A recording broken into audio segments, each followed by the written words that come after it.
Olá pessoal, tudo bom? Mais uma vez é o Adam que está falando. Adam Teles de Moraes, que sou eu, né? Para quem já conhece, atuo como advogado. Dou aula também, né? Vamos por assim dizer. E a produção desse conteúdo é só para comentar com vocês o seguinte, aproveitando aqui o final do expediente, adiantando o serviço, sendo bem práticos no ponto. Tem um assunto de muita relevância, principalmente para o tipo de atividade que exercemos aqui no escritório, em prol do interesse de muitos, né?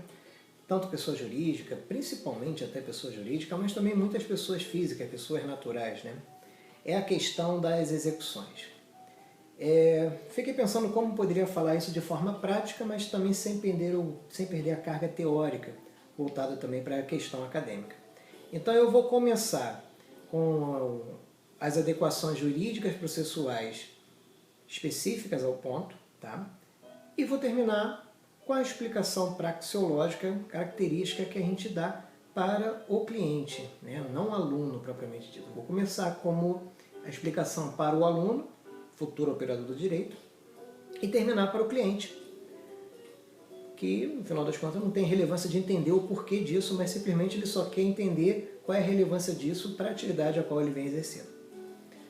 Lembrando, pessoal, do ponto de vista como aluno, futuros operadores do direito, ok?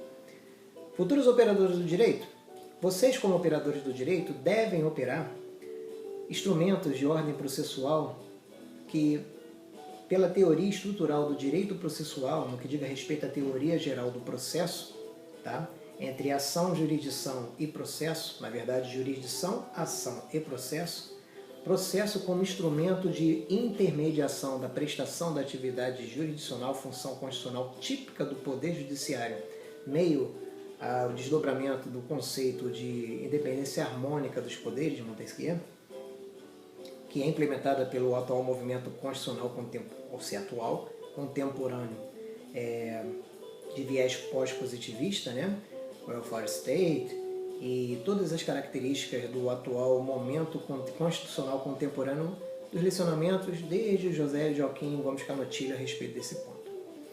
E essa prestação da atividade jurisdicional num Estado que propõe a ser, né, sob o conceito ao qual se engloba a classificação reconhecida pela classe doutrinária e também até mesmo da própria jurisdição constitucional, da jurisprudência do STF, inclusive dominante, que se propõe a ser um Estado democrático de direito baseado em regras civilizatórias definidas e imperadas, né, de forma predominante pelo juspositivismo, o juspositivismo no sentido de tornar a norma posta ao caso concreto por meio da prestação da atividade jurisdicional toda vez que houver interesses e pretensões resistidas, ou então dos procedimentos administrativos reconhecidos com a necessidade de homologação por cláusula de reserva jurisdicional ao caso, tá? Que seria denominadas as hipóteses de jurisdição não contenciosa, jurisdição voluntária, divergência conceitual doutrinária à parte nesse ponto, Daniel Celso Amorim, etc., por aí vai. O importante é a prestação da atividade jurisdicional, com base na teoria dos despontamentos da teoria geral do processo, implica a trilogia estrutural do direito processual, a necessidade da iniciativa da parte interessada diante de uma pretensão resistida pela outra parte, na impossibilidade da autocomposição dos seus próprios interesses e submissão do interesse à lei, que implicaria até nos termos do artigo 345 do Código Penal como crime de autotutela, na oportunidade para que isso seja evitado nos termos da atual ordem jurídica vigente, o Estado toma para si, por meio da prestação da atividade jurisdicional, que é a função típica do judiciário, a resolução dessa hipótese, que Canotilho já afirmava se tratar da possibilidade de solução, porque a solução ela realmente vai se dar sempre no plano de eficácia normativa social, sendo que o plano de eficácia normativa jurídica vai ser de implementar, com base no atributo de substitutividade da decisão judicial, a ser implementada no caso, com prestação da atividade jurisdicional por parte do jurisconsulto, que esteja investido de jurisdição e competente legalmente no caso concreto. E isso vai começar pelo exercício da ação, que é a própria demanda essa da pretensão do indivíduo, a título de tese, que se dá por meio da petição inicial, que necessita, a título de contraditório pela defesa, no seu sentido substancial e formal, na verdade, com o seu sentido de justo processo de direito, como o professor Cândido Lamarck já ensina nesse ponto, baseado não só no juspositivismo, o justnaturalismo é muito rechacido nos dias atuais, em função de percalços doutrinários que eu particularmente não entendo muito porquê. Todavia, ele se baseia sobre um viés justpositivista na teoria justnormativa antropológica. E isso é um questionamento doutrinário um pouco avançado, né? Mas como eu disse, eu começaria com termos de caráter, com terminologias técnicas, jurídicas, características do âmbito acadêmico, para justificar o fato de que todas essas terminologias são empregadas para que, por meio do exercício da ação, seja exercida a demanda com a pretensão da tese, do juízo de valor de interesse do autor, para que na oportunidade, pelo contraditório e ampla defesa, haja um devido processo legal para a prestação da atividade jurisdicional entre tese, antítese e síntese, seguindo a dialética histórica, propriamente dita, hegeliana, que na verdade não é muito bem isso, mas utiliza-se os princípios da dialética histórica hegeliana na hipótese, tá? Para se implementar, em síntese, o juízo de valor a título de mérito, que tem que ser em regra de legalidade, só pode ser de equidade quando a própria legalidade assim autorizar, como atributo de substitutividade da vontade das partes, como a vontade do juiz no caso concreto, fazendo-se com isso justiça de forma segura, sob a visão neocantiana a respeito do fato. Tá? Isso para conhecer do mérito e executá-lo, como em regra os processos são, acumulando a fase cognitiva e executiva, considerados como relações jurídicas, processos, que na verdade o processo é instrumento. Mas a situação jurídica, que é a própria relação jurídica processual, ela é denominada como relação jurídica processual sincrética, sincretizando a princípio a fase de conhecimento e posteriormente a fase de execução. Mas você também pode ter determinadas hipóteses definidas pela própria lei processual vigente, que há determinadas lastros probatórios documentais hábeis por reconhecimento expresso e específico na legislação de que ensejem a possibilidade de que você já possa providenciar um processo já para executar aquilo que está declarado nesses dados probatórios documentais, pré-constituídos. Ou seja, nessas provas dadas em documentos, onde está dizendo que ali você não vai discutir se você tem o direito ou não àquele valor a título de uma pretensão ressarcitória de natureza pecuniária, que é apenas o que nós estamos discutindo aqui, independente de qualquer outra ordem de prejuízo a título de perdas e danos, para fins patrimoniais ou extrapatrimoniais, essenciais ou não essenciais, enfim. Mas, para efeitos da pretensão ressarcitória pecuniária que você possa obter, a título disso que já seja conhecido com base nesse título por força de lei como um título executivo, que tem uma causa diante de uma outra questão que tenha sido decidida em sede da atividade jurisdicional, seja no âmbito civil, criminal ou de qualquer outro segmento e especialidade de um poder judiciário específico para tanto, que seriam os títulos executivos judiciais e, como na maioria dos casos, contratos de modo geral, os títulos executivos extrajudiciais, administrativos e, na maioria das vezes, privados, inclusive. Tá? Nisso nós temos, e aí eu já vou começar a ter a explicação um pouco mais, né, para o cliente. Nisso nós temos, em regra, o contrato bancário. O contrato que você tem com a instituição financeira, que você tem o vínculo de uma prestação do serviço continuada a título de trato sucessivo mensal, com a renovação da prestação de serviço de acesso por disponibilidade de formas de ordem técnica, virtuais, como no novo normal do dia de hoje, no sentido de você ter disponível para si esses recursos de operações de crédito, operações bancárias, operações financeiras, operações até mesmo de ordem fiscal e tributária agregada, a título de agregação de serviços, acessórios para esses fins, administrando o patrimônio que você tem em caráter líquido, como dinheiro, seja M1, M2, M1 dinheiro físico, né, com cártula, ou M2 de caráter virtual, para efeitos classificatórios junto ao próprio Banco Central para esses fins de ordem inclusivamente econômica, orçamentária e contábil, que para efeito jurídico vai se prestar sempre, tanto de uma forma como de outra, como título de crédito ao portador.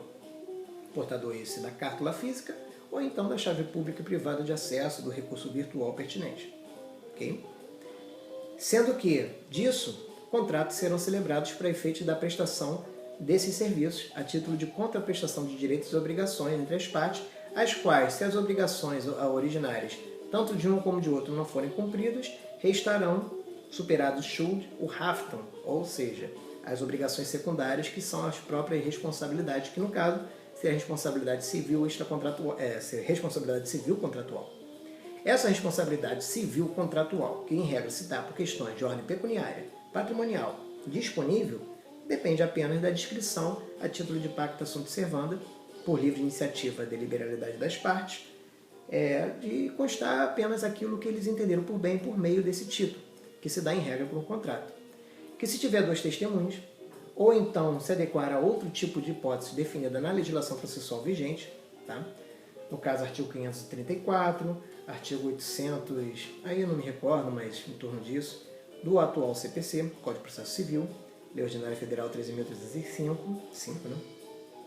De 2015, tá? Que entrou em vigor em 3 de março de 2016, conforme anunciado o administrativo 1 lá do Superior Tribunal de Justiça. Para esses fins, para essas hipóteses, agora você cliente, tá? Você cliente. Para essas hipóteses, você não pagou, está devendo, só pode exigir judicialmente. Nessa hipótese específica, por meio de um rito processual especial executivo. E executivo você vai ser citado, porque você ainda não tem nem sequer um processo, diferente da relação jurídica processual sincrética, que tem a fase cognitiva e executória, sendo que nessa hipótese, que é cumprimento de sentença, você não é nem citado, você é intimado, porque você já está em meia relação o ato intercorrente, tá? Ele não é inicial nem originário. Mas no processo de execução você é citado. Você não se defende no próprio processo de execução, porque a execução não se discute mérito. Mas em incidente processual, em apartado, que seria isso, você visualizaria mais na época que os processos eram físicos, atualmente tudo está integrado no mesmo sistema do processo eletrônico respectivo, que é um montão de sub-itens de pastas que tem uma dinâmica cronológica sucessiva de seus atos, ou alternativa, contemporânea, dependendo do caso, como é no presente, quando há um incidente processual para tanto. No que diria respeito à questão dos embargos ao devedor. Okay? É claro que isso só diz respeito à questão do típico contrato bancário que tem duas testemunhas que se presta para título executivo extrajudicial. Tem as hipóteses que não cabem nessa adequação e caberia ação monitória. Tem outras que só restaria novamente o processo de conhecimento para tanto. Mas nós estamos falando do típico contrato bancário, LIS, limite de crédito, quem é da Caixa Econômica CDC, contrato bancário. Okay? Não pagou, vai ser processado, vai ser citado, você pode entrar com embargo de declaração. Todas as possibilidades residuais, subsidiárias, de direito de defesa, mas discutindo em regra o quê? Se existe ou não existe, se existe, se está excessivo ou não, e se está excessivo ou não, qual a forma menos onerosa, no caso, para você como executado, considerando o princípio da menor onerosidade do executado. Okay? Depois de feito isso, superadas essas questões, e o juízo entendendo cabível, você resolve a execução. Só que em regra a pessoa está devendo. Você, cliente, em regra você está devendo. E se você está devendo, vai superar essas questões e a execução vai continuar. Se é só contrato bancário, que em regra não tem cláusula contratual dando em garantia real específica com benefício de ordem, penhor de um determinado bem imóvel, ou a hipoteca de um bem imóvel, ou anticrédito de um rendimento fixo de um ativo qualquer, em regra, não tendo isso, porque em regra não há, o banco, né, ele só vai poder executar o teu patrimônio como um todo, mas o teu patrimônio como um todo tem muitas coisas que lhe são indisponíveis, mínimas. Então, nessa oportunidade, o que vai caber fazer? O que caberá ser feito? Caberá ser feito simplesmente o seguinte: o juízo abrirá, isso superada a possibilidade de defesa, o contraditório já foi atendido, ok? Então, cliente, nessa hipótese, você receberá prazo, que pode ser de 3, 5, 15 dias, tá? Mas em regra, nessa hipótese, 3 dias, tá? Para pagar. E tem que pagar. Pode pagar parcelado, até 6 vezes, direto com o juízo. você pode fazer, a título de negócio jurídico processual, uma autocomposição não, né? É autocomposição de fato, mas uma solução alternativa da questão jurisdicional diretamente com o interessado ao teu crédito, porque você de fato está devendo com ele, e nisso juntar o termo de confissão de dívida ou então o acordo a ser celebrado e na oportunidade de levar o conhecimento do juízo para que o juiz apenas exerça seu juízo de legalidade homologatório para, sendo nesses termos, suspender o feito enquanto em regra será parcelada a questão nos moldes que vocês definirem e daí na oportunidade depois julgar extinto o feito não, julgar procedente o feito com coisa julgada, considerando a dívida extinta, ok? Isso tudo pode ser feito, ainda mais por se tratar do típico exemplo de contrato bancário, tá? Porque são questões de ordem disponíveis. E mesmo assim, tudo superado, ainda há a possibilidade do juízo abrir vista para outra parte se manifestar, pretendendo prosseguir com a execução da maneira que achar por conveniente. Pode ser que na oportunidade ele simplesmente deixe para lá, um mês arquivado, vá para arquivo provisório e depois vá para arquivo definitivo. Em regra não acontece isso não. O banco então simplesmente ele vai requerer em regra na oportunidade o início das medidas coercitivas executivas diretas forçadas. De preferência, seguindo ao benefício de ordem dos créditos definidos em lei para tanto, com os valores que sejam líquidos certos determinados, na condição de pecúnia, tá? Dinheiro, e principalmente que você tem em depósito bancário, que é com a questão da penhora online. Mas nisso ainda a abertura de vista para se manifestar em sede de embargos de penhora. Então é um procedimento bem tranquilo que se ganha muito tempo até que você consiga, na prática, negociar diretamente com quem você esteja devendo. Ainda mais quando diz respeito a banco, pegar um feirão Serasa e negociar com bastante abatimento, porque o banco também aproveita a oportunidade e pratica anatocismo, né? Não pratica anatocismo, porque anatocismo seria uma usura considerada como ilícita. Porque, na verdade, o seu mútuo fineratício não tem limitação legal, com base na lei de usura, por entendimento de atuais enunciados da jurisprudência predominante do STJ nesse sentido. Okay? Então eles podem fazer isso, é para forçar a barra, joga pressão em cima, mas no final das contas eles negociam e fica sempre 20%, 30% no máximo do valor total da dívida. Okay? Se pagar à vista, até 20%, às vezes até menos. Se a dívida estiver prescrita, bem menos. Só que a dívida prescrita de banco é difícil. Tá? Difícil porque se você utilizar todas as medidas necessárias, mesmo que você consiga arquivar em caráter definitivo o procedimento executório porque você já lhe deu todas as medidas necessárias, ainda há necessidade de aguardar o prazo de 10 anos, que é o prazo residual aplicável ao caso para crédito de natureza quirografária, nos termos daquilo que a jurisprudência do STJ, do Superior Tribunal de Justiça, reconhece para tanto também.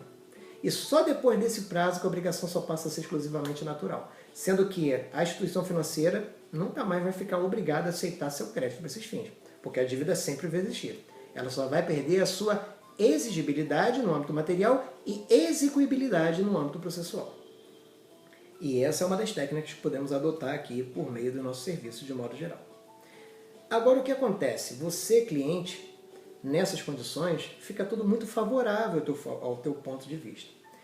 Exceto alimentos, trabalhista e execução fiscal e tributária. Não pode dever esses três. Esses três, a diferença é muito simples, em síntese, exceto para encerrar aqui o nosso vídeo. Só tem os embargos de execução, tá? Os embargos de devedor. Superou essa possibilidade, em regra vai superar, porque você, cliente, em regra está devendo. Sabemos disso. Todo mundo sabe. Está devendo. Superou, o juízo já atendeu o contraditório com os embargos.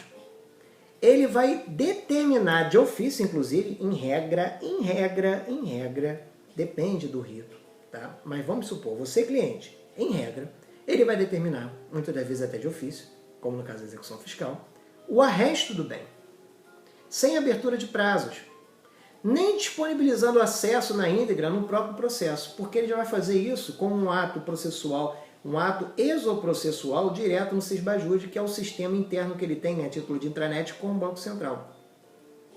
E determinando isso, ele só vai publicar essa decisão já quando ele tiver feito a restrição judicial, dando a indisponibilidade de todos os atributos dos valores que você tem a título de sua propriedade, com base nos limites legais, obviamente, partindo do pressuposto que ele atenda esses limites legais, sem prejuízo dos bens que sejam considerados impenhoráveis, nos termos lá dos incisos, principalmente o inciso 10º do artigo 833 do CPC, tá? Sem prejuízo das disposições legais aplicáveis ao caso, 8.009 de 90, bens de família, enfim. Superar tudo isso, o juízo geralmente fica atento para esses fins, ele já vai pegar tudo. E quanto a esses casos, especialmente execução fiscal e tributária, ele vai pegar tudo e nem vai precisar desconsiderar a personalidade de empresa para pegar sócio, porque a responsabilidade é presumida por lei como solidária. Pega tudo de todo mundo.